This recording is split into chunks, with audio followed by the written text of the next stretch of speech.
Phone కనిపించకుండా పోతే మనం పడే టెన్షన్ అంతా ఇంత కాదు. చోరీకి గురైన లేదా పోగొట్టుకున్న ఫోన్ను తిరిగి పొందడం ఎలా ఇప్పుడు తెలుసుకుందాం.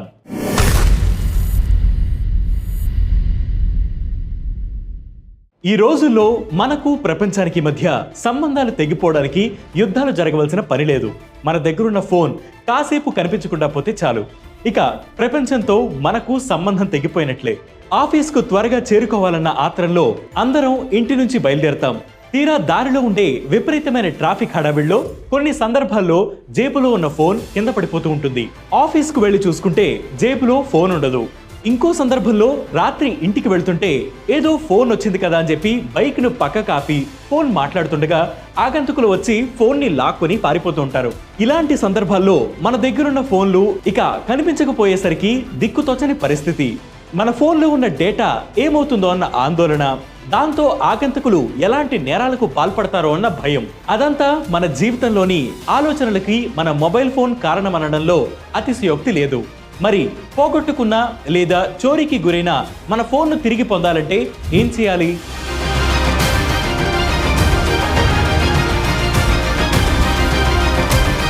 ఇలాంటి ఆలోచన నుంచి పుట్టిందే సెంట్రల్ ఎక్విప్మెంట్ ఐడెంటిటీ రిజిస్టర్. ఈ వ్యవస్థను ముందుగా 2019లో మహారాష్ట్రలో పైలట్ ప్రాజెక్ట్ గా ప్రారంభించి 2023 మే 17 నుంచి దేశవ్యాప్తంగా అందుబాటులోకి తీసుకువచ్చారు. అప్పటి నుంచి ఈ సరికొత్త టెక్నాలజీ వ్యవస్థ రాష్ట్ర పోలీసు శాఖలో సత్ఫలితాలను అందిస్తోంది. ఫోన్లను ట్రేస్ చేసి బాధితులకు తిరిగి అప్పగించడంలో తెలంగాణ పోలీసులు దేశంలోనే 2వ స్థానంలో ఉన్నారు. అసలు ఏంటి CEIR? కేంద్ర టెలికమ్యూనికేషన్ శాఖ మొబైల్ వినియోగదారుల ప్రయోజనాలను కాపాడేందుకు ప్రవేశపెట్టిన సివిల్ సెంట్రలైజ్డ్ ప్లాట్ఫామ్ సమాచార్ సౌదీ. ఇందులోని ఒక మాడ్యూలే CEIR. పోగొట్టుకున్న, చోరీకి గురైన ఫోన్లను వినియోగదారులకు అందివ్వడమే దీని లక్ష్యం. కంప్లైంట్, బ్లాక్, ట్రేస్, రికవరీ అన్న ఏకైక లక్ష్యంతో ఈ ప్లాట్ఫామ్ పనిచేస్తుంది. ఇటీవల కాలంలో మొబైల్ చోరీ ఘటనలు అధికమవ్వడంతో టెలికాం శాఖ ఈ టెక్నాలజీ ప్లాట్ఫామ్ ను ప్రారంభించింది. ప్రారంభంలోనే మంచి ఫలితాలు ఇవ్వడంతో రాష్ట్ర పోలీసు శాఖలు నేర విచారణలో తమ అవసరాలకు అనుగుణంగా పలు మార్పులు చేసి తమ రాష్ట్రాల్లోని ప్రజలకు అందుబాటులోకి తీసుకువచ్చాయి. మొబైల్ థెఫ్ట్ లేదా పోగొట్టుకున్నాక ముందుగా టెలికాం ఆపరేటర్లను సంప్రదించి సిమ్ ను బ్లాక్ చేయించాలి. తర్వాత మన ఫోన్ నెంబర్ ఆధారంగా జరిగే ఇతరత్రా నేరాలను అరికట్టవచ్చు. అనంతరం TS పోలీస్, AP పోలీస్ అధికారిక వెబ్సైట్లో లేదా దగ్గరలోని పోలీస్ స్టేషన్లో కంప్లైంట్ ఇవ్వాలి. మీ ఫోన్ను బ్లాక్ చేయడానికి పోలీస్ శాఖ వెబ్సైట్లో కొత్తగా తీసుకువచ్చిన CEIR లింక్ పై క్లిక్ చేసి అకౌంట్ క్రియేట్ చేసుకోవాలి. డైరెక్ట్గా CEIR వెబ్సైట్లో కూడా ఫిర్యాదు చేయవచ్చు. ముందుగా మొబైల్ IMEI నెంబర్ను ఎంటర్ చేయాలి. ఈ నెంబర్ ఫోన్ బాక్స్ వెనకాల ఉంటుంది. ఫోన్ పోయినప్పుడు టెన్షన్ పడకుండా ముందుగానే IMEI నంబర్లను ఇంట్లో ఒక చోట భద్రపరచడం మేలు. మీ ఫోన్ బ్రాండ్, ఎక్కడ చోరీకి గురైంది, FIR కాపీ, కంప్లైంట్ నెంబర్, మీ ఫోటో గుర్తింపు కార్డ్, చిరునామా అప్లోడ్ చేయాలి. చివర్లో మీ ఆల్టర్నేటివ్ మొబైల్ నెంబర్కు వచ్చే OTP ఆధారంగా డిక్లరేషన్ బాక్స్ పై క్లిక్ చేసి సబ్మిట్ చేయాలి. ఫిర్యాదు చేసిన 24 గంటల్లోగా మన ఫోన్ బ్లాక్ అవుతుంది. ఇలా ఫోన్ బ్లాక్ అయిన తర్వాత ఇక ఆ ఫోన్ మన దేశంలో ఏ నెట్వర్క్ మీద కూడా పనిచేయదు. బాధితుల నుంచి అందిన ఫిర్యాదుల మేరకు అధునాతన టెక్నాలజీని ఉపయోగించడం, టెలికాం ఆపరేటర్లతో కలిసి ఫోన్లను ట్రేస్ చేసే బాధ్యతను పోలీసులు సహా పోర్టల్ అథారిటీలు తీసుకుంటాయి.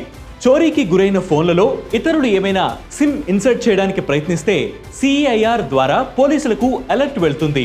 తద్వారా ఫోన్ లొకేషన్ ను ట్రేస్ చేస్తారు. మన ఫోన్ రికవరీ అయిన తర్వాత దానిని అన్బ్లాక్ చేయడానికి కంప్లైంట్ నంబర్ ఎంటర్ చేసి వెబ్సైట్లో పేర్కొన్న విధంగా ప్రాసెస్ చేస్తే ఫోన్ అన్బ్లాక్ అవుతుంది.